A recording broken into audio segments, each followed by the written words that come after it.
the Zoom meeting today. Oh, I see. Yeah. Yeah. I don't see Ken yet. No, I don't see him either. Unless Galaxy. I wonder if Galaxy A5 is his. Well, let's, I'm going to let Galaxy A5 in and just take a risk and see if that's him. Mhm.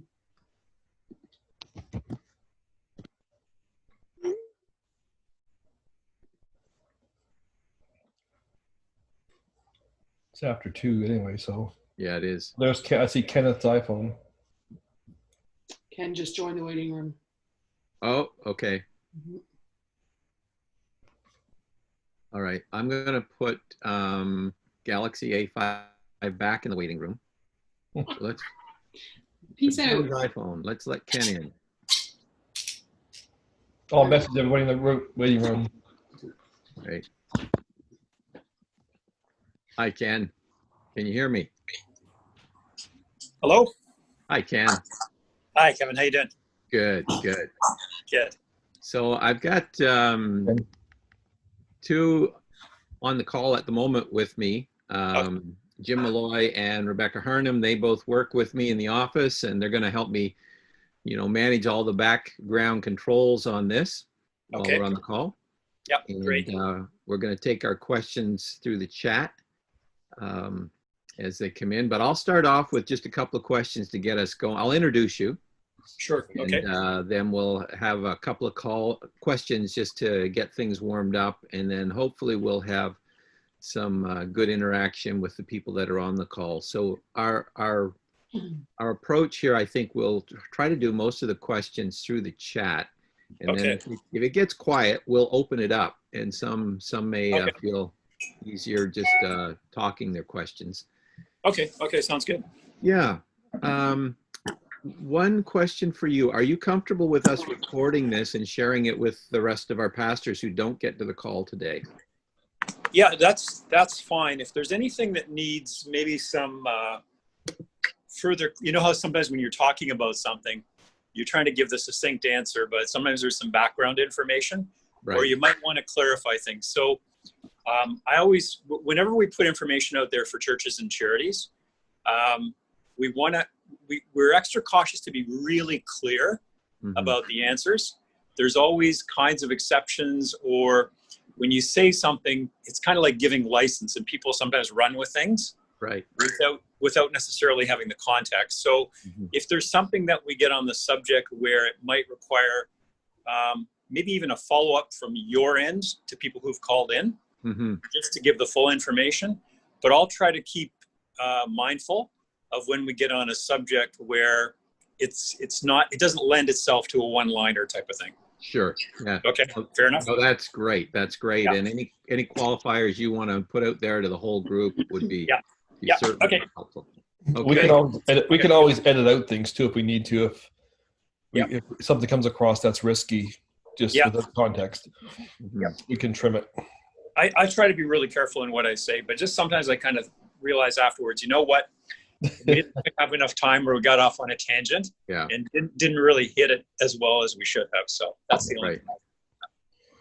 Excellent. All right. Well, Jim, you want to let them in? Yep. Here they come. I don't know if our July 1st holiday yesterday is affecting the numbers a little bit here today. People have eaten too much or have sunburns or something. Have you had really good weather there?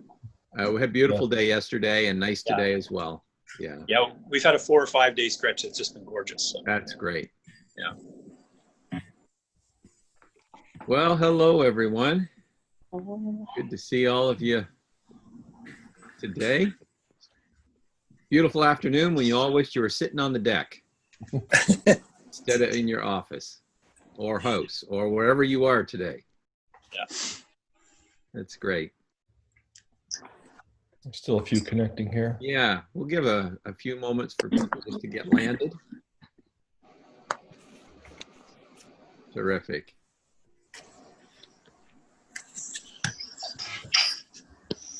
All right. How are all our New Brunswick people doing today? Yeah, thumbs up. Good, good. Good meetings on Sunday as you started. Some of you have just been recently regathering. Yeah. Right. Great. Nova Scotia. Everybody from Nova Scotia doing well? Yeah. Good. And we don't have anybody from the island on here today, so good to see everybody that's here. Well, we're going to get started right now because we have a special guest with us, Ken Hall, who is the president of Robertson Hall Insurance, and just want to introduce him. You'll see him on the screen. And first of all, just want to say how grateful I am that Ken has carved out an hour for us today to be here to answer any questions you have. And so we're going to give the next hour to that. And so we're not going to fill this hour with a lot of other things. We want to get right to it to give as much time as possible. Ken does have to step away about 5 or 10 minutes before the hour starts, before 3 o'clock. As he's got another meeting to go to, and he was so kind to squeeze us in, and he said, "Yeah, I'll give you the hour. I just have to be on to another meeting at 3 o'clock." So we'll let him go a few minutes early. And Ken, thank you for joining us. We really appreciate you joining us on this call, and you see a number of our pastors on the call here. So I'll just give you a minute to say hello there. Hi, everyone. How are you doing? Hope things are getting somewhat more normal, if not completely normal these days. But and if you want to blame somebody for me having to cut out early, Pastor Roberts, Lindsay Roberts from Payon, has had me pigeonholed for 3 o'clock this afternoon. So you can blame Manufi for it. Okay. Yeah. Sounds good. We'll be happy to blame them. Yes. Okay. Good. As we get started here, if you have questions, put them in the chat. We're gonna work with questions in the chat as we move along. We'll probably open it up to conversation a little bit later, depending on how it goes. But that'll just allow the questions to get started and get listed there. But as we begin, Ken, how long have you been in the church insurance business? Just give us a snapshot of your history. Yeah, I started doing this. I was actually originally going into the teaching profession, and I had finished an MA, and I took a couple of crazy right turns and wound up in the insurance business. But I've been doing this now for 35 years, going on 36 years. So as a little background for some of you who might not know too much about it, but we do have a program for PAOC churches across Canada. We insure about 750 assemblies across Canada. National office, most of the district offices, many of the camps. But overall, we insure about 7,500 churches across Canada. And that would be primarily evangelical Christian denominations. So Pentecostal, Baptist, Brethren, Christian Missionary Alliance, Nazarene, et cetera, et cetera. And it's something that we have a specialty in. And more than just selling an insurance policy, we also try to give good guidance and advice, because a lot of the people who are serving in ministry don't become pastors to be necessarily business administrators or risk managers.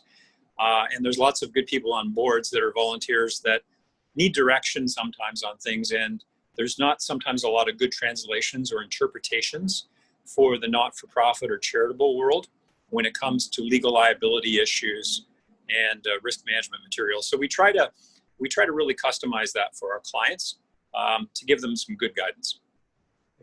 Great. Thanks, Ken.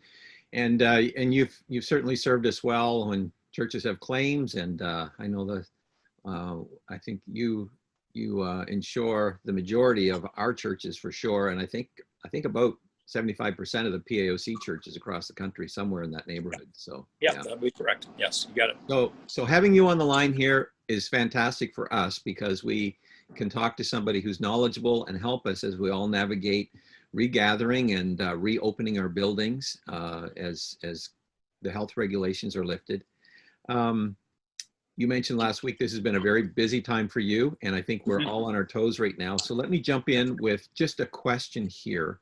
Yes. As pastors and church leaders navigate the changing environment that we live in, What can you say to help church leaders that are nervous about the liabilities they may be exposed to as they regather and reopen their buildings? We'll just start there, and then we'll get into specifics. Yeah, that's a great question. So I'm going to give you a short-term answer right now. Longer term would be speculating on my part, but what I can tell you is that in most business policies and organization or association policies, like a church or charity policy, the general liability coverage, first of all, it includes coverage for an organization or business's negligence in causing injury or sickness to people.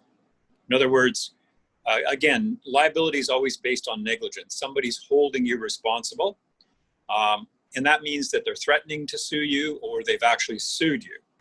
But they're basically saying that your actions or oversight or omissions have contributed to me as a third party. Now, as a third party, I could be a member, I could be a guest, I could be a total stranger walking across your property. Any of those are third parties. But what the third party is saying is, you caused me harm, so I'm going to sue you. So that's what liability insurance is all about. It's a fault coverage. And bodily injury in most policies is defined fairly broadly. It's not just a physical injury or death. It could be, like in our policy, we also include mental anguish as part of the definition, which is very important for churches. But with respect to COVID-19, the big issue is sickness and basically a transmission of an infectious disease that somebody either rightly or wrongly holds you responsible for. So the bottom line answer is, right now, the vast majority of liability policies in Canada do not have an exclusion for the transmission of infectious diseases. So that's insurance talk for you are covered. So as a bit of relief for board members and pastors, you do have coverage in your liability policy. I'd be very surprised even if somebody's not insured with us, but I would be surprised if their general liability policy had an infectious disease transmission exclusion at this point. So the answer right now is yes, you're covered. What we don't know going forward is whether that will continue to be the case. And a lot of those decisions are made by reinsurance, reinsurers that insure domestic primary insurers. So we don't know if by the end of the year or next year, if this thing keeps going on and there's a gong show of liability claims coming forward. And by the way, it won't be just against churches. You have to think about this in a broader sense. It would be any public venue, restaurants, shopping malls, offices. Everybody's in the same respect, in that you could have people claiming to have caught the virus on your premises or during your sponsored event. So as churches, we're definitely not alone in this. I mean, this is a bigger issue. And the other bigger issue, and again, this is speculation, the other bigger issue is whether governments are going to provide a relief on legal liability for people claiming to have caught coronavirus in their space. Now, it's interesting, in British Columbia, and I don't know why this is getting priority, but the British Columbia provincial government passed legislation to give legal liability relief to BC amateur sports. I'm not sure why in particular they get that and not everybody else, but at least we've already seen an example where governments have recognized this could be a big problem, because if there's a mushrooming of liability claims, you are going to see a withdrawal of insurance coverage. If you see a withdrawal of insurance coverage, you're also going to see a lack of confidence to be able to operate whatever it is that you're doing. Not in the spiritual realm, but in the material realm. And that's a cause for concern. So I think society is going to have to sort this out as we go along. But right now, the answer is no exclusion, meaning that would be covered if you're sued. So that's a relief, but you still don't want the lawsuit to happen. And that's where we're talking about risk management. So now that we understand that we're covered, we can just all hang up on the call and we don't have to have this conversation. That's what I was afraid of. But again, I mean, it does lead us. It leads us into an unknown territory when it comes to, you know, there's the carrot and the stick. The carrot is we want to do things for the right reason. The stick is once we have a claim or once we have a rash of claims, are we just hastening the absence of having this coverage going forward? So there's lots of good reasons to risk manage, to take care of the people that are in our churches. And I want to say something too. I mean, this is not a technical insurance point, but it's an observation. I have a very unique viewpoint on churches. In fact, sometimes I ask for special prayer because anything going wrong at a church somewhere in Canada, I generally know about it. So what it does is it gives me almost a little bit of an unreal sense of what's really going right in a lot of ways as well. But because I see what goes wrong, I've been through almost 15,000 insurance claims against churches in my life. That's over 2,000 lawsuits. So that's more than probably 10 or 15 lifetimes of a litigator, like a lawyer that specializes in court cases. And so it teaches me something. And what we have to remember in churches is that out there in the pews on a Sunday morning, we've got a wide variety of people. Some are members, some are adherents, some are guests. But even amongst members and people who share faith beliefs, they still have different ideas. They have different politics. They have different sensitivities about how they raise their families, how risk concerned or risk averse they are, what their standards are personally or as a family. And as churches and as leaders, our standard can't be lowest common denominator on any particular issue. It's not okay to say, well, it's okay with them. So, and everybody seems okay with it. So that's going to be or this loudest group within the church that's making a lot of noise on a particular subject should necessarily be who we follow. We might find out, as is often the case, that some of these people who are most vocal about a particular issue wind up being 4 or 5%. And we also find that there's a large silent majority. And we're actually finding this with COVID-19, because in the first few weeks back, churches haven't had the rush back in the doors, at least in a lot of the people I've talked to, that a lot of people expected. And I think the reason for it is there's still, I mean, it could be on the elderly side, demographically, age-wise. It could be people that are a bit more cautious. But I think there's a silent majority out there that are still quite concerned about this because there's a lot of question marks.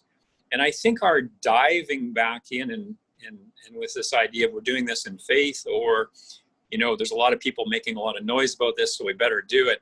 I don't think that's a good reason to make decisions right now. So I think as pastors and as boards, I'd go very cautiously on this. And also in the article that you probably have shared with the group, you know, we had a lot of suggestions in there. And one of the suggestions was actually to survey your congregation, put some ideas out there about, you know, what are the most important programs that we need to re-engage in?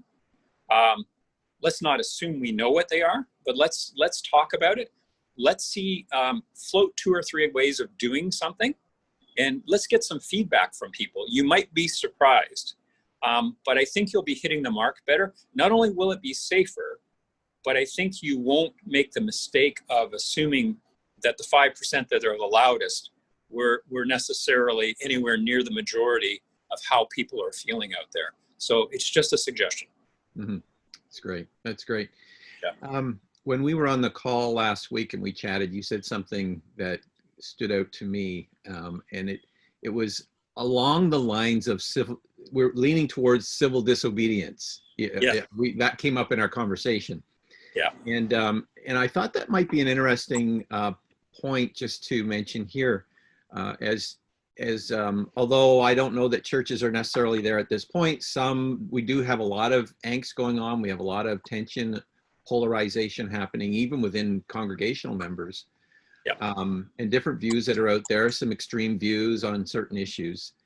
And you mentioned to me about the thing that leaders need to remember, that the responding to conviction is different than being covered by your liability or being covered by your insurance. Can you just extrapolate that a little bit for us? Yeah, and we haven't seen this play out yet, so we don't know how it might happen. So again, it's speculation here on our part. So remember I said that there's no exclusion for transmission of infectious diseases. But we also have to remember there's an overarching limitation or exclusion in a liability policy about what are called intentional or criminal acts. Now, it's very extreme, but here's what it means. If I, for some reason, as an individual or as an organization or as a group, was intending to do something that created harm, that would be excluded from a liability policy. You can't intentionally cause hurt and then run to cover from your liability policy to defend you or pay damages. But also the criminal acts exclusion is problematic too, because if you knowingly break the law, and I'm not talking, by the way, about an individual doing it. Like, you could have somebody in a congregation that commits a criminal act. For example, commits abuse against a minor in your programs, your ministries, on your premises. When someone individually commits a crime, like the abuse, and you have the abuse liability coverage, they would be facing criminal charges. They could also be facing personal civil charges.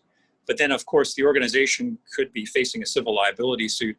That's what the abuse liability coverage is all about. It's covering the organization for their vicarious liability. It's never going to cover the person for committing a crime. They're persona non grata if they've committed a crime and hurt someone. A liability policy doesn't cover them, it covers the organization and the leaders. So if I transition back across to COVID-19, where a church could get in trouble is where the directing mind, and when I say directing mind, that's a legal term. What it really means is your senior management, your senior pastor, your board member say, we don't agree with this provincial act about COVID-19. We're going to purposely go against the act. It's not about an individual going against the act in something they're doing. It's that as a group, as a leadership, the directing mind has decided they're going to go against the government. Now you're wandering into a gray area where if it's quite clear that you've intentionally broken the law and harmed people, you are going to have now possibly a challenge of being able to go to your liability policy and get coverage if there's a liability suit. So that's called intentional or criminal acts. And in an extreme case, and I'm not talking about omission, I'm talking about purposely breaking the law. That could be a problem. Mm-hmm. Okay. And I want to be very careful about the difference between omission or negligence versus intentionally breaking the law by the leaders. That's a big difference. Mm-hmm. So that's the line you do not want to cross if you want to have coverage. Right. And I think you said, if I recall correctly, you'd said to me that it's if a church is doing this out of a conviction, they need to understand that they can't then all of a sudden run to their insurance policy. Yeah, their conviction means they're self-insuring. That's right. So just they want to make sure that their conviction's strong enough. That's all. I don't want to wander into the faith versus the world discussion here, but yes, laws, acts, guidance. Sometimes it can be wrong.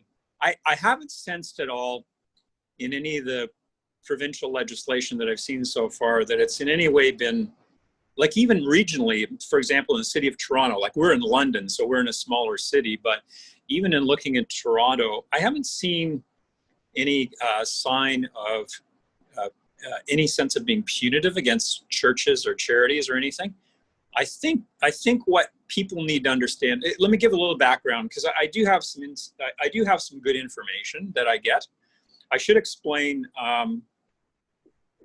we're corporate members of International SOS, which is the largest medical emergency assistance company in the world. They have 11,000 doctors around the world. They own 40 aircraft. They do a medical evac once every half hour somewhere in the world. And they've been giving really good information on the coronavirus since early January. I've been getting feeds and all the information that they've been giving me since January. And they have a panel of epidemiologists that have kind of been working through this and doing webinars in real time. None of them are paid by the World Health Organization. None of them are paid by the CDC. They're very independent. And the information they gave right from the get-go is actually bearing itself out right now. So regardless of the sheer amount of information out there in media that pull you this way and that way, the reality is the information I've gotten from the start has been bang on. In terms of transmission, in terms of mortality, they said right from the beginning, they said, we believe that the nature of this virus is going to result in a mortality across society in the range of 0.7 to 1.4%. We believe it's going to be to the lower side. So this is not SARS, but it's not like a seasonal flu either, which is 0.1% to 0.2% if you include H1N1 as a regular seasonal virus. So basically we're saying right from the very beginning, this virus is about 3 to 5 times more deadly than a regular seasonal virus. And that information was all out there. It was there to governments, it was there to people, it was there to media outlets. And if the testing was being done across the board right now, and there's been some really interesting studies done in New York State. My son actually lives in New York City, and he's in kind of a different industry, but he's involved in risk management too. But there's been some studies that said that if they were able to do testing across the board, the numbers positive right now in New York State would be 5 times higher, which is good news and bad news. The bad news is more people have it, are asymptomatic, but it also drives down the mortality rate, right? Because we're only testing the people who are either exhibiting the symptoms and or going into hospitals. So those numbers are important to understand. This is not the scariest thing in the world. It's not the Spanish influenza. It's not SARS. It's not MERS. It's not smallpox. But it is more deadly than a regular seasonal influenza, and it is deadlier to those who are vulnerable in our congregations on the older side. And that's really important to understand. So I think we have an obligation, regardless of what people think or what they're saying or how well informed or not informed they are, this should not be a political discussion. And I think as pastors, as leaders in a church, I think right now we should shut down this as politics. This is not a political discussion. You know, I know people like to bring their politics into it. This virus is not political. There's good information out there. We can protect people. We know as well, by the way, there's some really interesting studies just out the last couple of weeks that says that the infection or transmission might not be as crazy high, but there are super spreader people, and combined with certain events that suddenly you get one person infecting 30 people, right? And again, not to pick on churches, because I could pick on some other scenarios, but if we imagine ourselves, I wish somebody would do this online with a video. We're basically expelling respiratory, out of our nose, out of our mouths.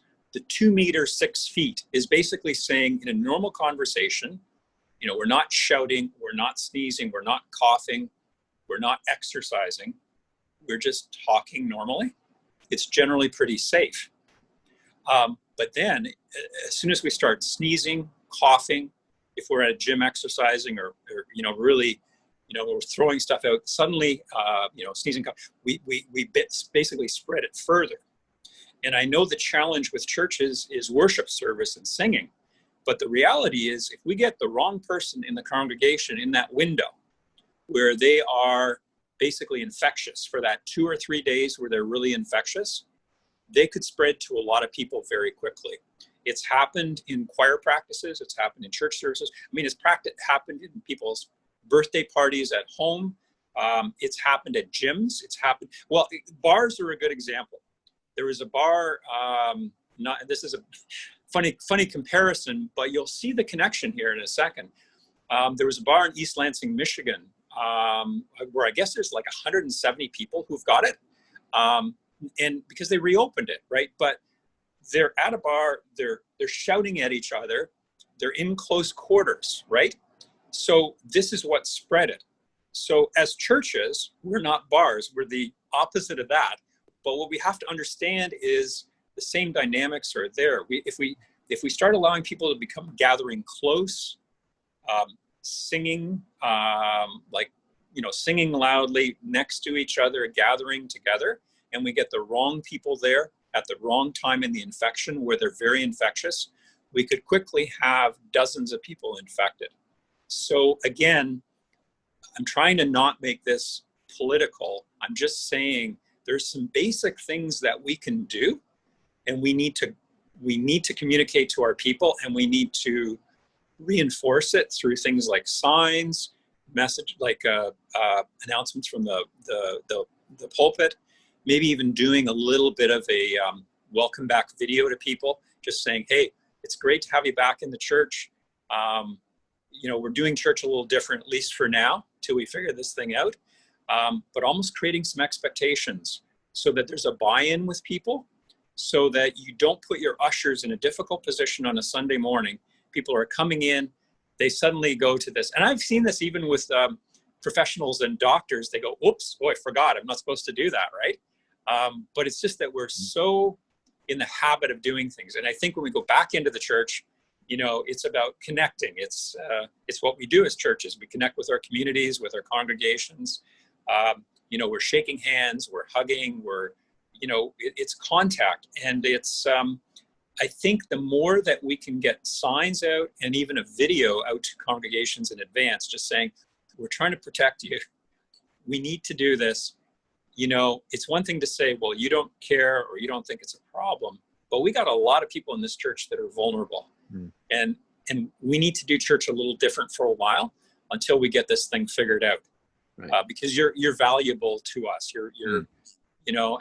So it's hitting the right messaging. I think it's a really important thing, and trying to keep away from the politics. It's just it's stupid to get into politics about this. It's the wrong thing to do. It sends the wrong messages, and it's not even what we are as churches. People can have their political views. That's fine. We can go to a voting booth. We can vote for people that we think reflect our opinions. But as a church, I think we need to steer clear of that and just kind of, look out for people's best welfare and do the right thing. So that's my 2 cents. That's my little mini sermon, I guess. Right. Thanks, Ken. We've got in the chat there. In fact, if you click on your chat button there, you'll see we've got a few questions if it helps to read them. But I'll just read the first one out loud. I think this is from Dwayne, just referring to earlier comments. He said, but that line hasn't been drawn in the Maritimes yet, ?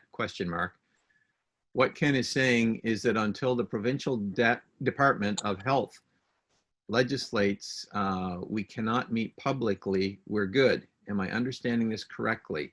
Dwayne, do you want to just come online there and just make a comment there, just so that we understand exactly what you're getting at? Sure, just to interpret that. Thanks, Pastor Kevin, and thank you, Ken. Just a question, when Ken, you were earlier speaking about intentionally going against the law. You're speaking hypothetically about a situation that is not current for us, right? Correct. So in other words, I think the bigger issue would be if you were holding services that exceeded a public gathering limit, or if you were somehow saying, like, say on the website or from the pulpit or in a bulletin or whatever, you were actually saying, hey, it's okay, like you don't have to keep 2 meters apart. That's where you're crossing over the line. Does that make sense? Yeah, I was just looking for clarification. Absolutely. I figured that's what you were saying, but I just wanted to make sure. Okay. Yeah, and trying to keep people's private opinions apart from what you're actually formally saying as a church leadership group. That's the important. If the leadership group is starting to say things that are in contravention of the law, and you're communicating that way, that's the problem. And like I say, somebody makes a mistake or an omission or whatever, that's negligence. That's not leaders breaking the law. You're never going to have an insurance claim excluded for that. But it's if you formalize it, you formally say, we are going against what our government is telling us. That's where you're getting into a territory where you're on your own. Right. All right, next question we have in the chat. It says the latest COVID article says that, in quotes, authorizing, promoting, or organizing home cell groups or in-person watch parties is strongly advised against. We just wanted to clarify if this is something that could jeopardize our coverage if someone brings a claim against us. In Nova Scotia, people that want to meet in small groups, 10 and under, can do so without social distancing. Yeah.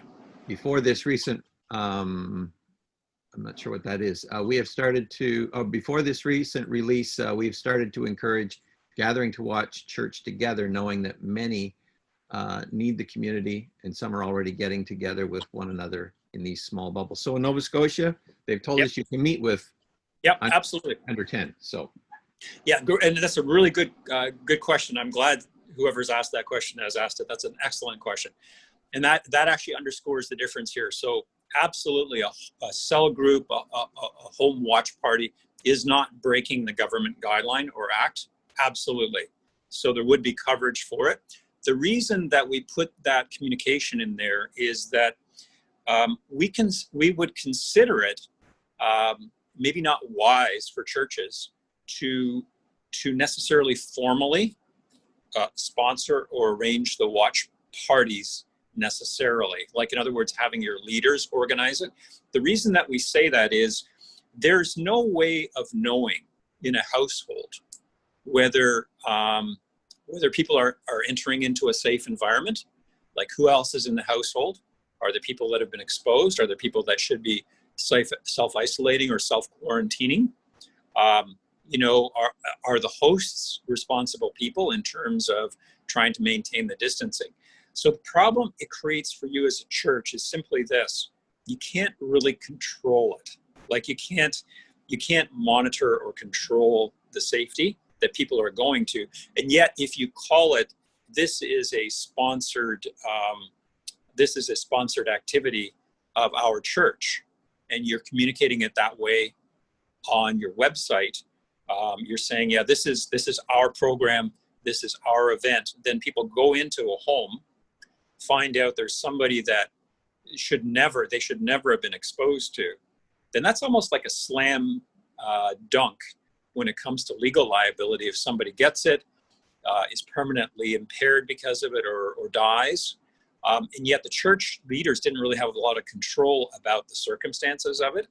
So if it's possible, my suggestion this is a recommendation, so it's not in the category of there's no coverage. It's a recommendation for a good reason, is that you allow people to organize their own events without taking responsibility or ownership of it as a church. In other words, if people want to gather together and want to, online stream into services, that, it's possible people can do private fellowship. It doesn't always have to be a church-sponsored activity, right? But as soon as the church formalizes it by putting it onto their website, saying, yeah, in this home, this is an official ABC Pentecostal Assembly event, you're now creating a legal liability responsibility. Because if people are harmed, they're going to say, well, this is yours. You said it was okay. I went here on the idea that this was a church-sponsored event. I didn't know that when I found out later, I went to the house and found there was somebody that should have been self-isolating or self-quarantining, or had clear symptoms, but didn't tell anybody and didn't do the proper thing. That's a very hard thing to manage. So again, that's a recommendation. It is a difficult area, but I'm explaining why the recommendation not to formally sponsor home watch groups. Okay. I'm going to take the next question that's in the chat, and then we're going to open the lines if people want to follow up verbally with any of the conversation that's been going on. So this question says, as we know, there are different guidelines throughout Canada. I'm in New Brunswick, and there are 3 active cases. So in the insurance doc on your webpage, it mentions no children's programs and limited singing. Our premier has told us to follow daycare guidelines, and child care was fine. Also, what does limited singing really mean? So you want, Troy, do you want to jump on here and do you want to make comment? Yeah. First of all, thank you. This has been amazing. Really appreciate it. So yeah, so there's very little cases in the Maritimes, obviously. 3 active cases as of yesterday in New Brunswick. And so I know it's hard to have your hands or mind in every province. But from our premier, he's saying that if we're going to do childcare, whether the nursery or kids church, to follow the daycare guidelines. Right. So we have those, and that was our plan. We haven't done it yet. So I just want some clarification on your thoughts on that. And second of all, in Ontario, for example, their document basically, in my opinion, outlaws singing. Well, you know what? You're right. In Toronto, Yeah. see what they did in Ontario is they had certain areas where the public health agency has been more restrictive than the province wide, right? So in Toronto, GTA, in Windsor area, Windsor, Essex, and a couple of other spots, they're more restrictive. So you're right. Yeah. And so for here, it says to limit singing, which I understand and which I can get on board with. What I'm wondering is the childcare thing, and is limited singing really fancy talk for don't sing, or is it just limited, ask people not to sing or to sing really quietly, or where are we? Yeah. You're not an Anglican church. You're a Pentecostal church. I understand. So again, what I'm saying is, if you could, I wish, like I said earlier, I wish somebody would have a video online that would go viral that shows what comes out of your nose and mouth. Because that would really help people understand, like, you know, if you were singing moderately and you were properly socially distanced, and people that should be staying home are staying home, and then people that are in your congregation that are more vulnerable, like more elderly, were wearing masks, I see it as a low hazard. I mean, but the problem is, like, you know, it's a matter of degrees. You keep cutting it down, and then it becomes a free-for-all. So, you know, to your point, though, I mean, bottom line, if in your province it's allowed, and there's an act and there's a guideline and you're following it, then you're safe when it comes to your insurance. Absolutely. One question, I heard something about New Brunswick, and I didn't know, and I'm trying to remember where I heard it from, but I heard there was something in writing provided, but then the premier said something verbally, but not necessarily in writing. Now, what you're referring to when he said it's okay to have children's programs, has that been stated in writing, or was that just off the cuff in an interview? Well, it was in a recorded interview with, like, I was personally there, but it's in a recorded interview that I have a copy of. Okay. I love, like, I'm in the insurance business, so it's just me, right? But I always tell board members, that's great that you heard this information. Get it in writing. And document it. That's what I would say. As far as, see, the daycare and the licensed nursery issue, that's a political football, because if they keep them, okay, just let's step aside from children's programming at church for a second. Right. The reason that there's so much pressure to reopen daycares and licensed nurseries is because if they're not open, you've got difficulty with parents being able to work, right? To go back to work. So there's a lot of pressure to put those back in place so people can go back to work. I would say the children's programming are not, in a church, are not necessarily, and don't take me wrong on this, so don't say, you know, Ken says that children's programming or Sunday school or boys and girls clubs are not important. Of course they're important. I'm just talking about the immediacy of reopening them right away. One could say, yeah, you know, like Paul says, we got to, you know, we can do that, but do we do that, right? I mean, it's like, is it really necessary? Like, we should do that, but do we do it right now? Or do we still hold off for another month or two and see how this thing plays out? Figure out how people are doing this, what they're doing, how they can do it safely, because it's going to be very hard I believe, like a public worship service is one thing, but I think it's going to be very hard to monitor kids, their health, supervise them, do all the stuff you're supposed to do for Plan to Protect, and do it in such a way that, I mean, it's always hard with kids anyway with transmission of infectious diseases, but it's going to be very hard to do that well. So just saying, following what daycares do, I don't know. That's okay. It's a pretty easy way out. I don't know. I'm not convinced yet. And I know some churches, like I've talked to different churches in BC, Alberta, Manitoba. I've talked to our sub-broker who's actually in New Brunswick. He's somebody who writes some business through certain denominations. So he goes to a Wesleyan church himself. So I've talked to him a little bit. But, you know, a lot of them are holding off till the fall to reopen their children's program, because a lot of times in the summertime, you've got, you know, kind of a downtime when it comes to Sunday schools, and you don't usually run boys and girls clubs in the summer. So it's an easy thing to say, well, you know, we're not going to crank this thing back up until September. And then the only exception would be, you know, if you really want to run a summer day camp, that's a little easier to run in a way, because you're registering kids, and in the registration process, you can ask, you know, about parents and the health and the family. You can at least ask the questions, and then you can supervise it. But again, it's your call. I would just say, make sure you've got it documented. That's all. That's great. Had this question sent.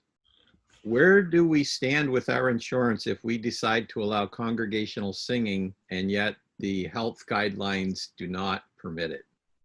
Okay, so just help me with this for a second, because I don't have this all memorized in my head. So what are they saying in New Brunswick and Nova Scotia about singing right now? What has the Provincial Ministry of Health said? What's the latest? The latest in Nova Scotia is that they can have performers sing on the platform away from the main congregation or the audience. Great. New Brunswick, what's the latest in New Brunswick now? One of you guys want to come on and give that to us? Yeah, I'm just looking it up here. Just give me a second. So just to go back to Nova Scotia while you're looking that up. So they're saying that you can have singing or worship from the platform, but not in the congregation. Is that? Yes, provided there's proper social distancing of, I think it's 12 feet. Yeah. 12 feet. Okay. Wow. Okay. So 12 feet for singing. That goes back to my point, though, about the 2 meters or 6 feet not being enough if you're going to start to really belt it out. So, yeah. Once again, though, is that written anywhere? Yes, it I'm is. here in Nova Scotia. It's hard to find written stuff anywhere. Yeah. We actually sent a link in the last COVID-19 e-bulletin. It's near the bottom of the e-bulletin, and there's a document that that has been issued. I think some people have missed that particular one, but it is in there. They didn't come right out and say no congregational singing. They kind of went around about the issue, and they said that you could have performers, people who would sing, but they have to be distanced from the audience, and they have to be 12 feet apart if there's more than one of them on the stage. Okay. Yeah. So 12 feet apart on the stage. Yes. Wow. You're going to have trouble with some smaller churches and a worship team trying to keep people all 12 feet apart. Wow. Yeah. Okay. Mm-hmm. Yeah. So I have it here. Yep. I just sent a link in the chat for New Brunswick. Okay. Go ahead, Troy. Brunswick is using recommendation language. He says there's some evidence that singing, chanting, cheering increases the risk of transmission of the virus, of droplets may be projected further, longer distances. Choir would also increase risk of transmission if members are not appropriately physically distanced from each other and from the congregation. Congregations should consider having music played over a sound system rather than having congregational members sing or having choirs sing. Okay. So that doesn't sound like, to me, they're prohibiting it. They're just recommending it. Right. Yeah. Yeah. So the term is like should consider. Yeah, that means it's recommending. It's not mandatory. It's not, you know, it's not, you know, if they're saying no singing, that's different. Yes. So I would say that under those circumstances, I would say that would be okay to do. But I would just say if you're going to like allow it or promote it, maybe you're just going to have to be really, really firm about distancing in the congregation. Again, maybe you're going to have to really encourage people, especially of a certain age, to wear masks when they're in service. Yep. This is for the health of your own people, right? Mm-hmm. So, but yeah, that language definitely sounds like it's right. recommendation talk. Yeah. We certainly have found out how important singing is to congregations, because that's probably been the number one question that we've been getting is, can we sing? Yeah. We only did one gathering so far. We did like a soft launch on Sunday night. Yeah. I didn't tell anybody there'd be no singing. Yeah. Because I didn't think they'd come until they got there. Yeah. Now we had a worship team, but they were 12 feet away and they didn't sing on the stage. Just one person did. Yeah. How is the group? How is the turnout compared to what you would usually get? We had about 80 people. Yeah. And we would normally have about 150. So about half. Yeah. Okay. And were you able to get people to be like, behave themselves in terms of, family grouping? Oh, yeah. We didn't have any problem. We had people pre-register, and then we had assigned seating. So we brought them to their seat. Oh, excellent. And we released them in order. So That's like fantastic. we're making a video today just to outline it so people that haven't been can know. Okay. But we were pretty, I don't know what the right word is, but we were very military about it. Yeah. We tried to get them to, and it was really good. The tendency is going to be to say, well, this is no big deal, and see, it's not. And I know what you're saying about the numbers in the province. See, it's not that different here in Ontario in a sense, because it depends on where you are, right? So, I have a cottage, had a cottage for many years up in Huron County, and we spent a lot of time there. It's only an hour and 15 minutes from London here, but they haven't had a single case yet.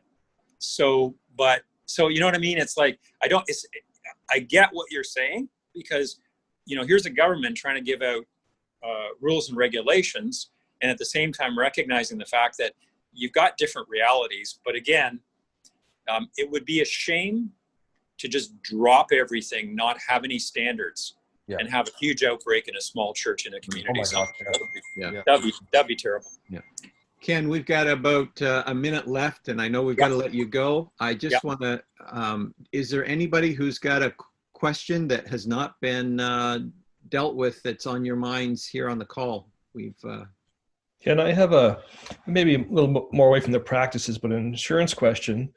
What's the typical limits of liability, which prompts a second question of, should churches look at adjusting their policies at this time?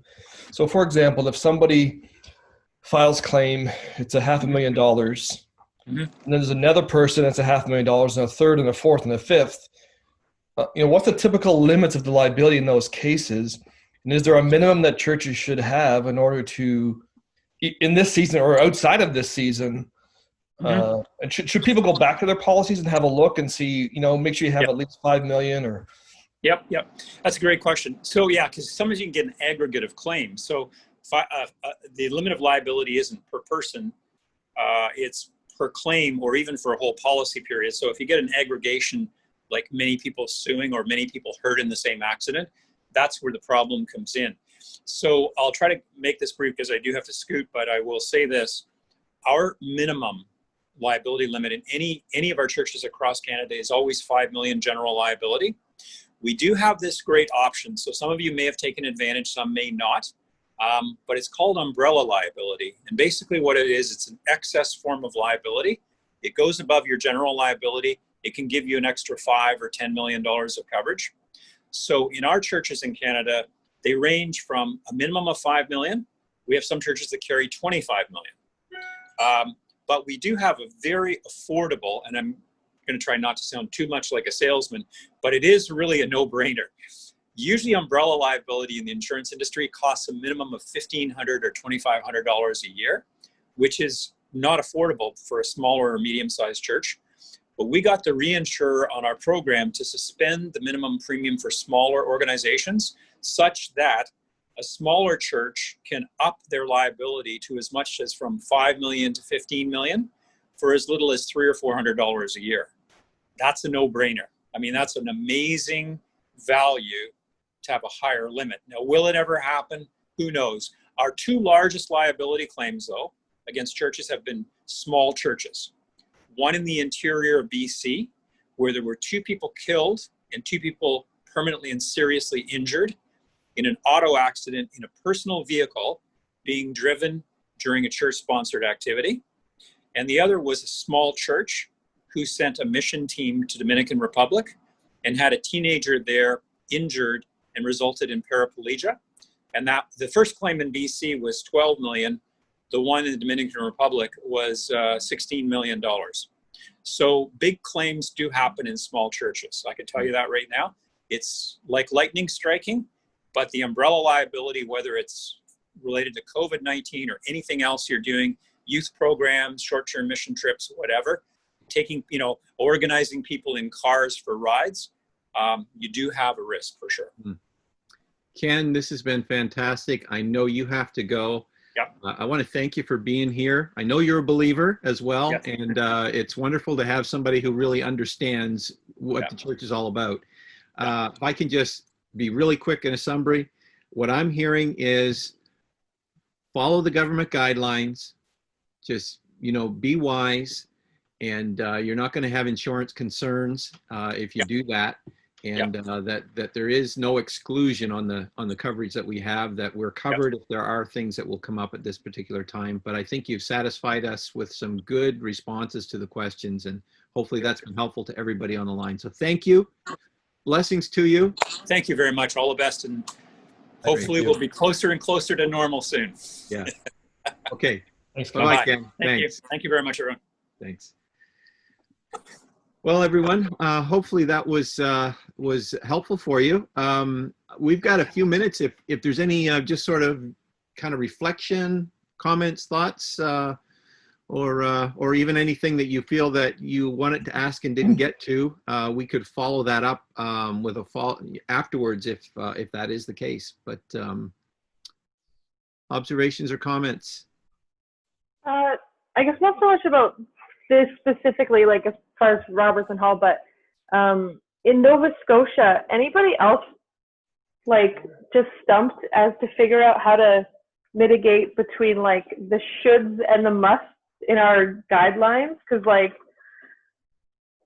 it's clear as mud, there's all these, you should consider this, but not a lot of do this. So it's how many of these do we actually have to put into practice, and how many are just suggestions? Some of you guys who are actually navigating this want to make comment? The way that we've looked at it is, oh, sorry, there's someone else going? Go ahead, Troy. The way that we've looked at it is this. Let's say, I don't know, but let's say there's 10 shoulds, coulds in the document. We know that COVID is no respecter of persons, but it loves everything the church does. So what we've tried to do, that's for you, Rebecca. What we've tried to do is eliminate as many of those things as we can. We know we can't eliminate them all, right? So we're doing social distancing. We're making sure that people adhere to that. We're limited singing. We're not eating food. We're not shaking hands. We're not passing an offering plate. We're not doing communion.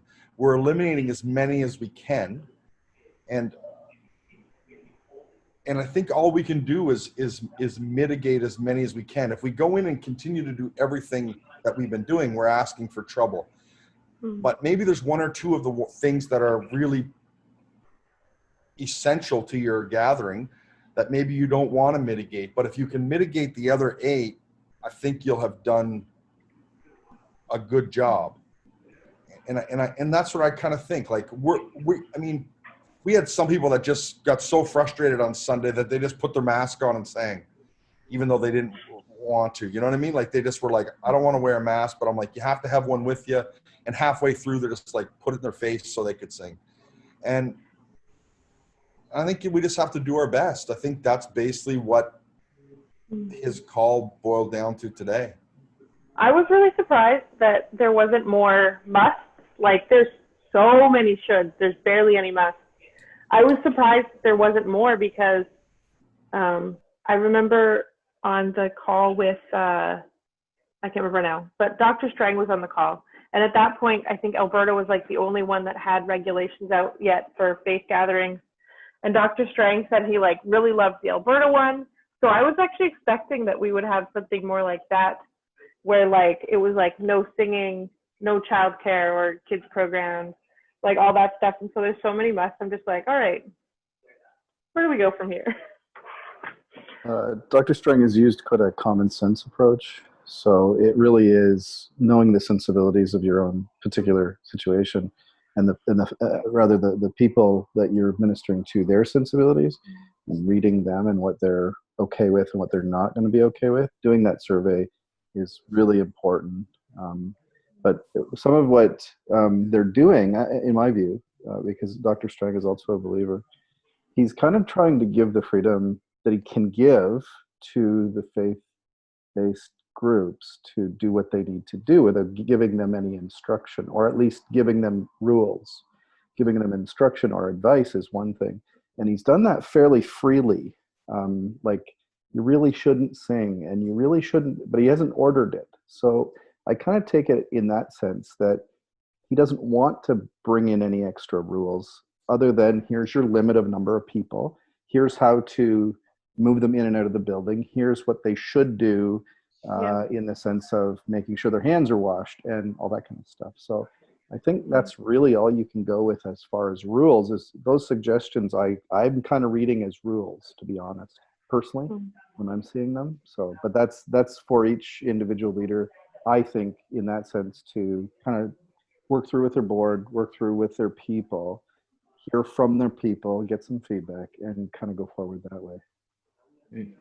I think Dave Soller, you were going to jump in there earlier, I think, too. So, well, I think we kind of felt the same way here because it's all been suggestions. It opens the door that there's 50 opinions about what suggestions mean, and follow. I think it's actually made it a little bit more confusing. And because we did I don't know if this happened to anyone else. We actually did one of those surveys this past week. About should we start meeting right away? Should we wait till September? So we gave 4 possible options. And after the first day I checked, and it was exactly 25% yes to each one. So we had completely split, And so, I mean, we're not under I don't feel under any pressure at one sense, but I think I think it would actually be easier if there was like a bit more clarity. But I guess if you're taking suggestions as those are the guidelines, that is pretty clear if you look at them that way. Pastor Troy, you were talking about limited singing. What is limited singing? Well, we put the worship team 12 feet from the first row. We told the worship team not to sing. And I just encourage people, if you want to sing, put on a mask. But you know what? And so every service that we do, we've only done one, but we're talking about things that are essential and about people's lives that were changed in the Bible. And we're making a note of it. And you'll notice there was no singing happening while this person's life was changed, because maybe it's just not that essential. I think sometimes it can be a real distraction. So we encouraged everyone to bring a booklet. We put on masks and gloves and left the booklet on every chair. And when we sang about the goodness of God, we encourage people, instead of singing about it, to sit and write about how you've seen God's goodness or his faithfulness through these last 14, 15, 18 weeks, whatever it's been. So we're just trying to get people to think creatively and about it. And we've limited the number of songs. And we've said, listen, don't sing. If you have to, put a mask on, but really just turn your heart towards him. We talked about the demon-possessed man that got healed, and he bowed to Jesus. And I'll say, and you'll notice there was no singing that took place. It was all about a posture of his heart and a posture of his body. And so singing is something that people are pretty passionate about. But we're just trying to limit it and trying to get people can't do two things at once. So we're trying to get them to write and do other things, even draw a picture, anything to try to take their minds off of it. We're having, like we had 2 or 3 services by now since it began, and like more and more people are coming, and I mentioned that you know, people in the pew, maybe you could, you know, think about the words that you are singing instead of saying them in your heart, and you know, just sense the word. I told them limited singing, but everybody sings. They just, you know, and of course the worship team is 12 feet from them. They're on the stage and they're 6 feet apart. So somebody mentioned 12 feet apart. I didn't know that, but That's Nova anyway. Scotia. Okay. Yeah, Nova Scotia. So anyway, that's the way it's going with me. So I hope, you know, maybe I'll have to remind them to limit singing. You really should consider having the mask while you sing if you're inside. Okay. Yeah, we're outside still. Not still. I like being outside in that sense. So everybody's under glass. Many of them are still in their cars. Yeah. I'm not too worried about the singing, so they can sing all they want.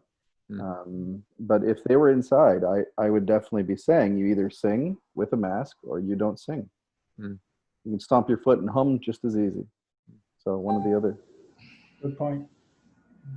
Yeah. We've taken the approach, we don't ask them to wear masks while they're singing, because again, I'm not sure, Jerry, where you're in Nova Scotia?